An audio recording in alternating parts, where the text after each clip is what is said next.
It survived 70 direct hits from rocket-propelled grenades in Iraq, without a single crew casualty, but today the United Kingdom Warrior infantry fighting vehicle is driving straight into a military graveyard. In a move that leading global defense analysts argue defies tactical logic, the British Ministry of Defence is officially sticking to its absolute deadline to decommission the entire fleet of 359 vehicles by 2027. The stakes could not be higher because the United Kingdom is burning £20 million in early 2026 just to install rear safety camera systems on an armoured fleet that will be discarded in less than 24 months. Even worse, this massive capability gap leaves frontline British troops dangerously exposed, while near-peer adversaries are heavily investing in heavy tracked armor across Eastern Europe. On paper, their only tactical salvation would be the new wheeled Boxer fleet, but these incoming multi-role vehicles are entering service completely defenseless against heavy armor without any autocannon turrets. Why is London throwing millions of British pounds down the drain to upgrade a legendary combat vehicle just to scrap it, while its designated high-tech replacements are plagued by multi-billion-pound budget overruns and severe structural defects? Before we go on, hit that subscribe button to join our global defense community. Do you think the British Army is making a fatal mistake by rushing this retirement, or is this the painful price of forced modernization? Drop your thoughts below and tell me where you're watching from. To understand the roots of this strategic disaster, we must look at the deeply flawed engineering and immense financial pressure that sealed the fate of the Warrior infantry fighting vehicle. The core technical weakness traces back to its primary weapon, the 30mm Rarden autocannon. Unlike modern combat vehicles, the Rarden cannon completely lacks a weapon stabilization system and relies on manual 3-round clip loading.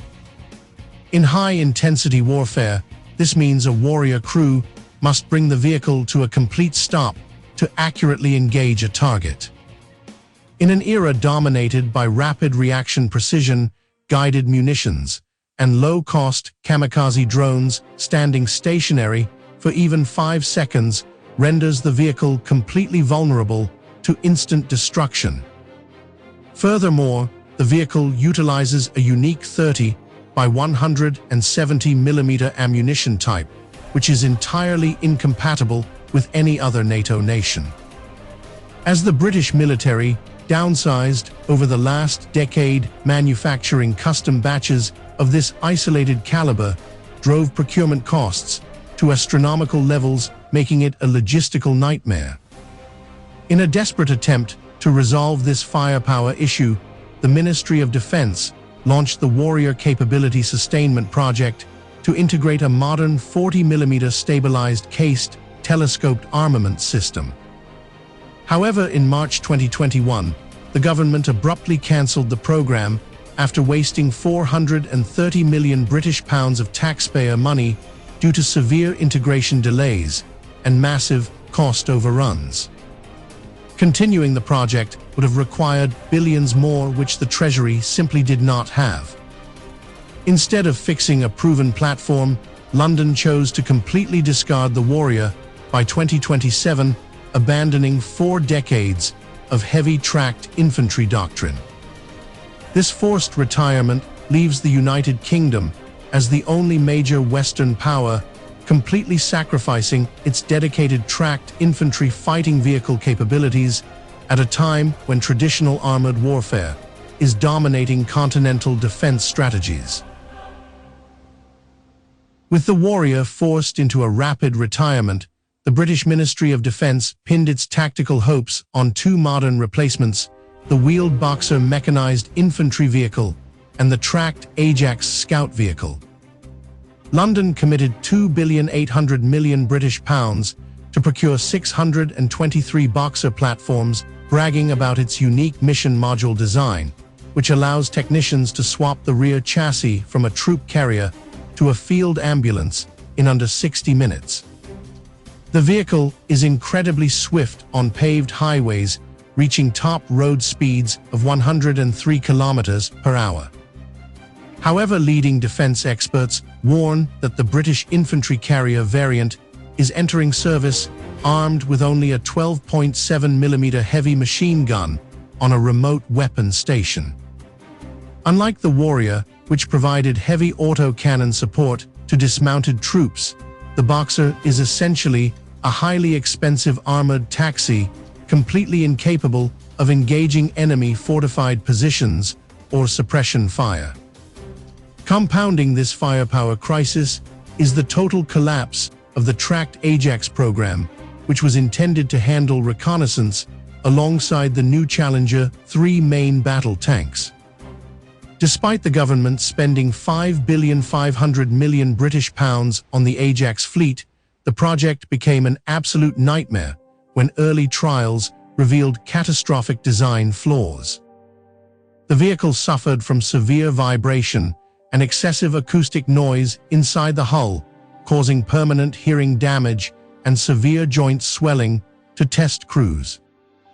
Although the Ministry of Defense is pushing frantic remediation efforts into mid-2026, the Ajax remains heavily delayed. As the Warrior continues its phased withdrawal over the next 12 months, a massive capability gap is opening on the front lines.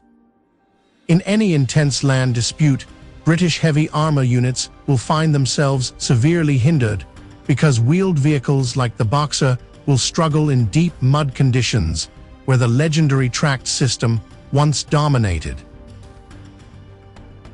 This unfolding crisis highlights a profound friction between two opposing military doctrines within modern defense planning. On one side, the Ministry of Defense is placing a massive gamble on a highly digitized force, arguing that sacrificing heavy armor in the short term allows the nation to reinvest billions into autonomous, unmanned ground vehicles, artificial intelligence, and advanced cyber warfare.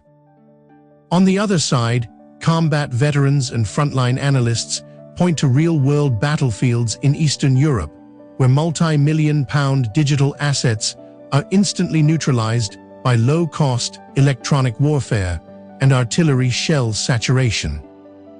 The rapid retirement of the Warrior proves that no amount of advanced network technology can replace the physical security of a heavy steel track and a powerful autocannon support during an intense firefight. By prematurely forcing the retirement of its only proven infantry fighting vehicle, while the substitute Ajax and Boxer platforms are either completely unarmed or trapped in remediation cycles, London has placed its frontline soldiers in an incredibly precarious position. The ultimate lesson of this defense scandal is that paper theories regarding rapid mobilization on civilian roads do not survive the brutal reality of muddy terrain and heavy kinetic interception. As the final regiments of this legendary armored vehicle prepare to stand down by 2027, the nation is trading genuine combat endurance for digital aspirations. This leaves global defense observers with one critical question that will define the future of land warfare across the West. Should a modern military prioritize unproven futuristic technologies at the absolute expense of heavy battlefield survivability, or is the United Kingdom making a logical long-term sacrifice to prepare for the conflicts of tomorrow?